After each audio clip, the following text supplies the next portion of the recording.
Thank you, Mr Speaker. My question is to the Acting Prime Minister. Does he stand by all of his government's statements and actions? Right Honourable Winston Peters. Yes, in the context in which they were given. Supplementary. Why has he broken his promise of no new taxes and no increases in fuel tax, given yesterday he announced a driver's tax through hiking registration fees plus a 22 cents per litre increase in fuel taxes, albeit on a delayed timetable? Fees and levies. As the Acting Prime Minister, I made no such announcements yesterday. Why isn't he willing to defend the government's decision to break the promises the Prime Minister made before the election? Again, as the Acting Prime Minister, I stand by the things that I say, and I'm very happy to begin by giving that group a lesson in constitutional law in this country about how this Parliament is properly run under standing orders. Supplementary question. Who is correct? Nicola Willis, who said, "We're not increasing taxes, we're making an adjustment to a fee," or Nicola Willis, who said, "If it looks like a tax and it quacks like a tax, it's a tax"? Well, obviously the first statement she was making was on behalf of this government, and the second statement she was making was on behalf of the last one. Supplementary question, Mr Speaker. Speaking of statements made by the last government, who's correct? Christopher Luxon, who said they've got a culture of entitlement at the heart of this government, right? They think they're entitled to your money. They think they're entitled to waste it.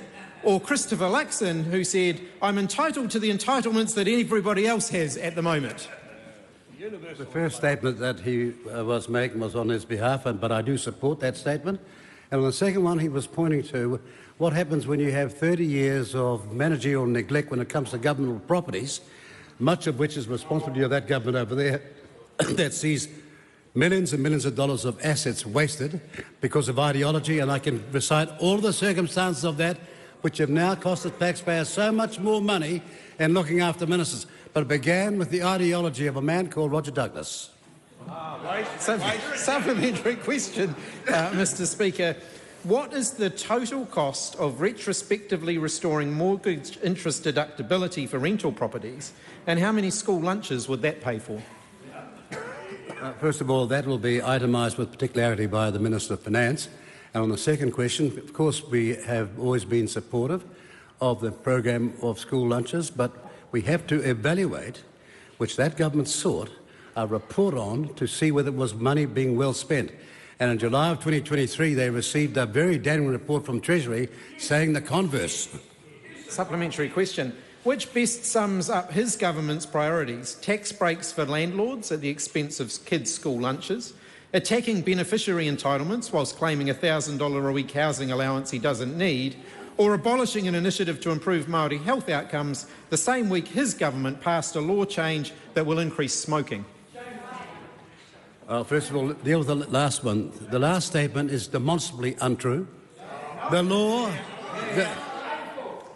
written in no, not at all. Here comes the truth. The law was fixed up in 2018, 2019, which led to the biggest fall in cigarette smoking in this country's history. We are now a world leader, and that's because the law that they didn't write, we wrote. In fact, when they were doing the amendments in 2022, people like Chloe Swarbrick were saying it was bound to fail because it was never focused on actual circumstances. Now let's deal with that one there. On the second issue of calling the Prime Minister of this country squanderous, the Prime Minister on that score would be an amateur compared with what he inherited. Hundreds of billions of dollars and unaccounted for, over and over again. Going forward, we'll be paying for that, Mr. Robinson. We'll be paying for that over the next 10 years. Costs occasioned by that minister who threw money around like an 8-armed octopus. Trillion. Just make the point that that last question was seeking an answer on opinions, which is, you got away with it, but it's not to be a habit. Question number 2, in the name of Dr. Vanessa Winnick. Yeah. the member's right to ask a question is now being narrowed, that we can no longer ask ministers for opinions? No. The point I should have made more clear was that the question itself was asking the minister to comment on what essentially are other people's opinions. Now, that might be useful in most circumstances, but I thought it was just a little bit, given that you outlined some stark choices, might be going just a bit too far. Point of order, Mr Speaker. Referencing the ruling that you made at the beginning of question time, can you clarify which rule or which standing order you believe I breached in my question? I think it's 371, and you'll find it's either A, B or C. It's the... there's three parts. Well, you know, I think can we come back to that, because it's a fair point, but we'll move on to question number 2. Dr Vanessa Winnock.